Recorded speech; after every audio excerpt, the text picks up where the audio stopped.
All harm is self-inflicted and due to one's own false beliefs, were the words of Greek philosopher Marcus Aurelius in his book Meditations. Change can be difficult and intimidating, however, all progress and all good things come from the unknown. If you keep living the same life you've been living and you're not living a good life, nothing is going to change unless you do something that's unfamiliar to you. The reason you feel the way you feel and live the way you live is because your life is a result of the consequences of all your actions amassed over your lifespan.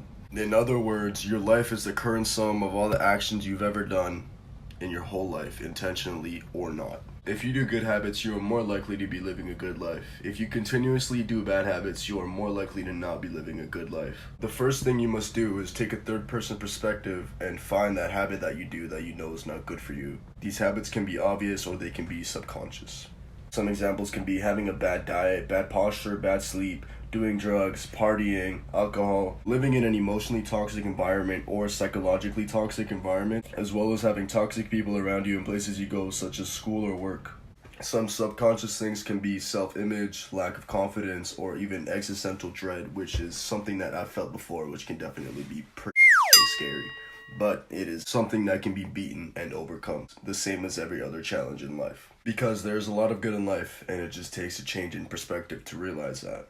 When you're living in existential dread, you're pretty much thinking, what is the point of life? There's no meaning in life, which is the wrong way to go about it. The right way is, I'm alive and I got blessed with the gift of life. So what can I do to make the most out of my life and make the most out of my day? Because it really is a short amount of time that we have on this earth, considering the grand scheme of things.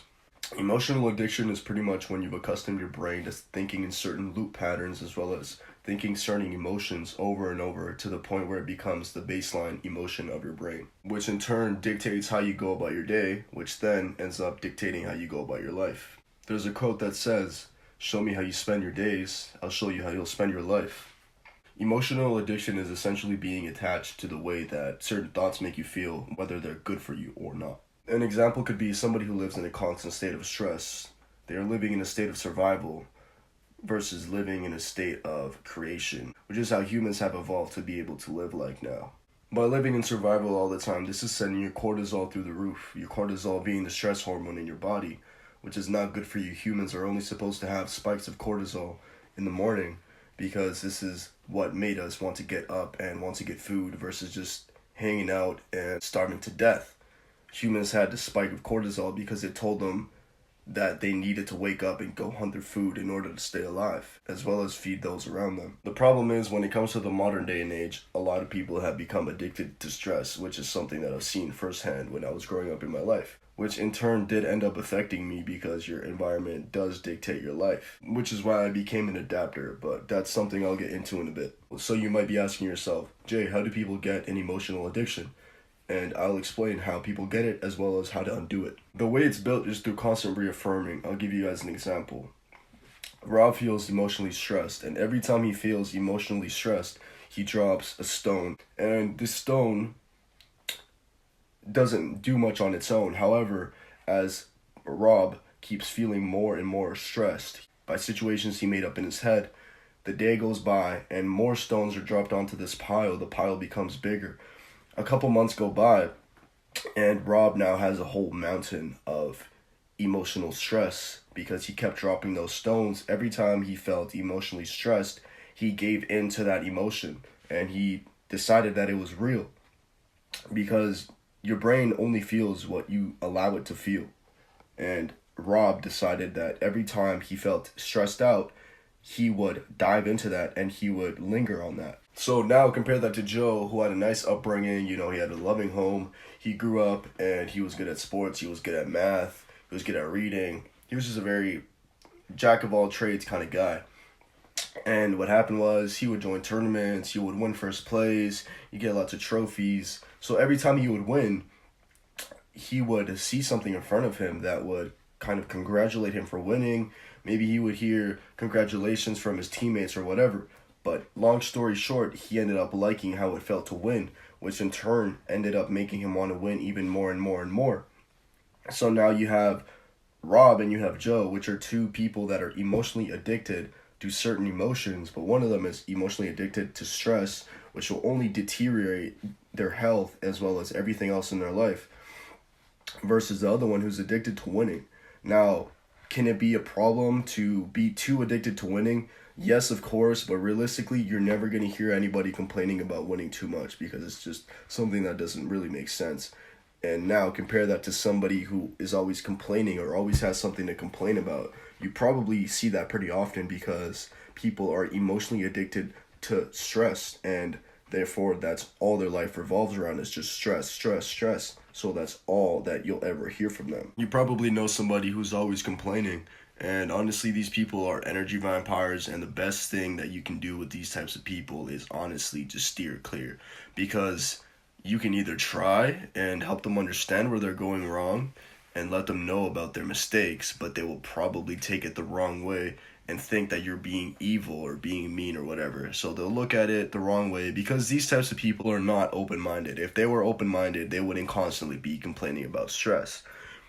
So my point being that if you try and help these people, they'll take it the wrong way, or over time they'll realize that you were actually right, but they're not going to want to come back to you and say, oh, thank you, you actually helped me out, because they probably told you off and probably said some mean things to you when you tried helping them. So they're just going to shut up. They're going to keep it to themselves.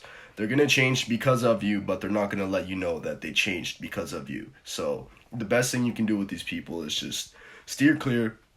It sucks if these people are people you spend time with, such as your schoolmates or your workmates, or even more unfortunately for you, your family members. But it's honestly just a matter of if they notice it and if they want to help themselves, because they are not going to help themselves unless they want it.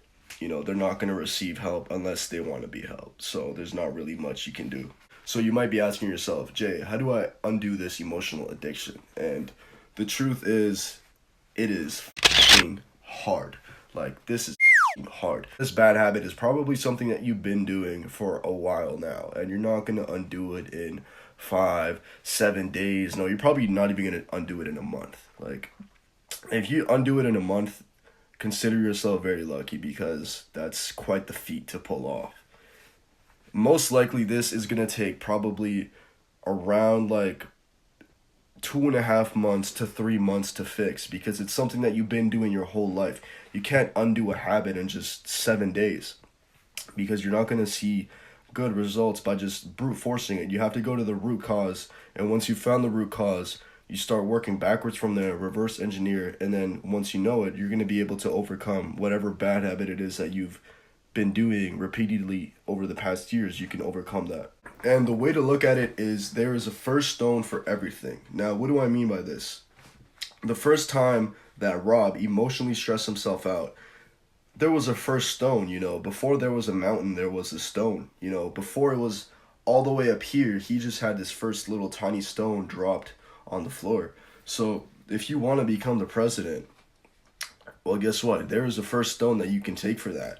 There is some type of step that you can take to progress towards your end situation or your end destination. And the way I like to look at it is you have your bad mountain, which is the bad habit that you've repeatedly done over and over, which has created this mountain.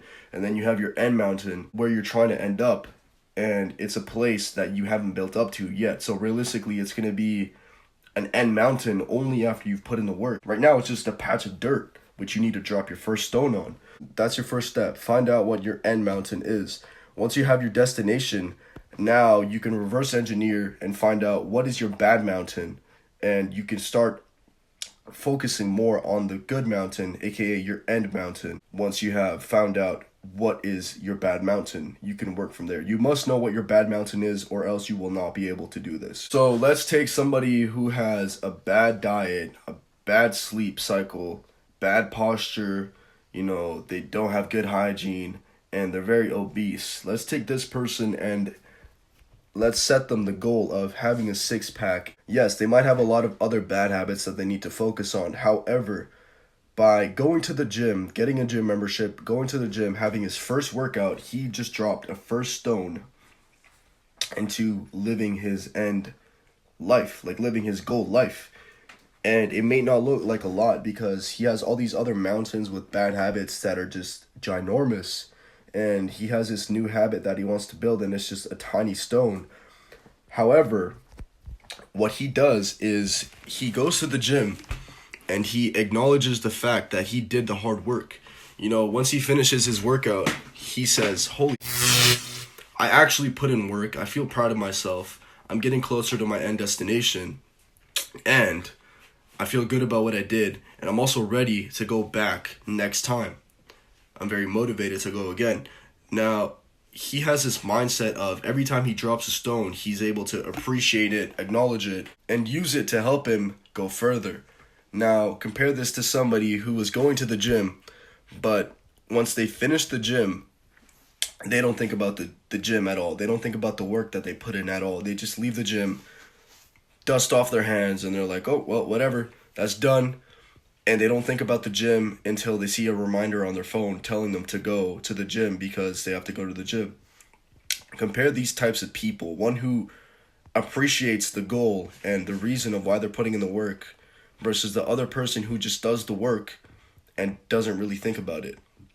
Now, yes, will you still see results by just brute forcing the work and not really changing your mindset? Absolutely, yes, you will still see results. However, the best way to progress into a goal and reach your destination is by actually becoming what you want to be. For example, the guy who's going to the gym, even though he's obese, he is becoming somebody who has a six-pack by the simple act of going to the gym every day. He will eventually reach his end goal because he is embodying the actions of a person and mindset of a person who has a six-pack and goes to the gym consistently. This will make him progress 10 times harder and 10 times faster than the other person who doesn't really think about it. So an important thing to know is that you kind of have to hyperfixate over this goal, because by hyperfixating over it, eventually you will embody that person. You will be that person with the six-pack. And the way that this works is because if you tell yourself something enough times over and over, your brain will eventually believe it and decide that it is true. Your brain will only decide something is true if you tell yourself and allow yourself to believe that it is true. An example of this is some memories. You probably had some memories that have been messed up by your perception of them. And what I mean by this is something will happen, you'll remember it, but over time, you'll forget details or you'll add in details, and you'll eventually just decide that this new modified version of this memory is the actual true memory and it is what happened, when in reality it's not. But your brain doesn't know that because it doesn't know how to differentiate reality versus imagination. And you can use this to your advantage by telling yourself that you are a person who does this thing. Even if you don't actually do it, you can gaslight and manipulate yourself. As long as you mix in a little bit of physical effort, you eventually will become whatever you are manipulating yourself to think that you are. And you can use this to your advantage, or you can use this to deteriorate yourself, which is why people have these emotional stress addictions, because it's the same thing. They convince themselves that whatever emotional situation they are living is the reality, therefore it becomes their reality. And that is why they live the way that they live. At this point in time, 3 years have gone by.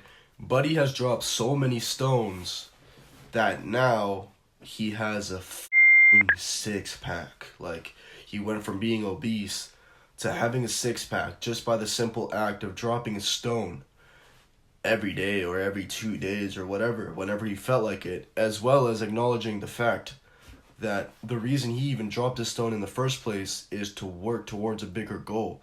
By reminding yourself that you're working towards a bigger goal, that's just going to keep you motivated to keep going. If you just drop a stone and don't think about it, you're going to think, why am I even doing this? And you're not going to want to go and keep doing this hard task. You're not going to want to, because you're not remembering why you're actually doing it. You're not putting out the intention of, why the fuck am I even doing this? So, Buddy, even though he was obese, he felt like getting a six-pack was at one point impossible. Now he wakes up and he's living his dream. Something that once seemed impossible is now his reality. And this is only possible because he set the right intention behind it. It's the only reason he was able to achieve his dream body is because he put in the work, appreciated himself for putting in the work, and that just, it created a snowball effect, which just made him emotionally addicted to winning, and emotionally addicted to being productive, and emotionally addicted to putting in work. And now he reaps the benefits of the seed which he sowed, because he wakes up in his dream body every single day, and nobody can take that from him because he gave that to himself. So to wrap up what you learned in this video, the first thing I want you to do is, number one, find your end mountain. What is your goal? What is your desired reality? Whatever you want to call it. What is the point where you want to reach? Then once you have that, you can work backwards and find out what is your bad mountain. What is the thing, that habit that you know you should not be doing, that you know that is keeping you back from being your higher self. It's that thing that you thought of while I said, what is that bad habit? That thing that you thought of. That thing that's in the back of your head that you know has been eating you up, and it's something that you want to overcome.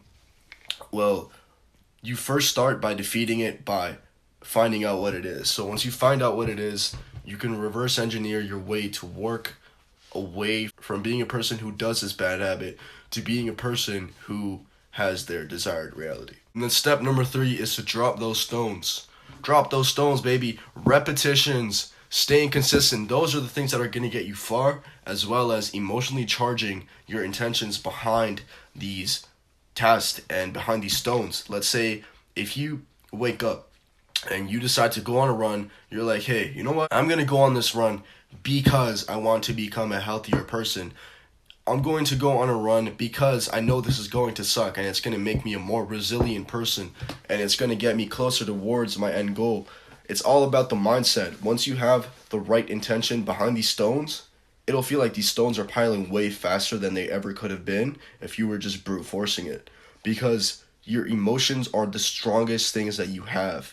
Your emotions are literally energy in motion. So by putting this energy into your motions and the things that you are doing, it's just going to make the results tenfold. And you will see the results. And other people around you will also see this change. Because once you change at this level, once you emotionally charge the way that you live your life, people feel that. They might not pick it up consciously, but they definitely will subconsciously. Trust me.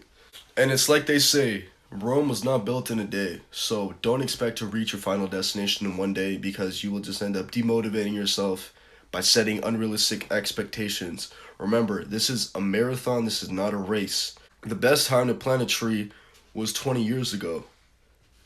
The second best time is right now. So go plant the tree, go throw those stones, because the only time you have to do this is now. You can either spend time thinking about all the time that you wasted, or you can just go drop that first stone. What are you gonna do? Anyways, man, I hope y'all enjoy something new.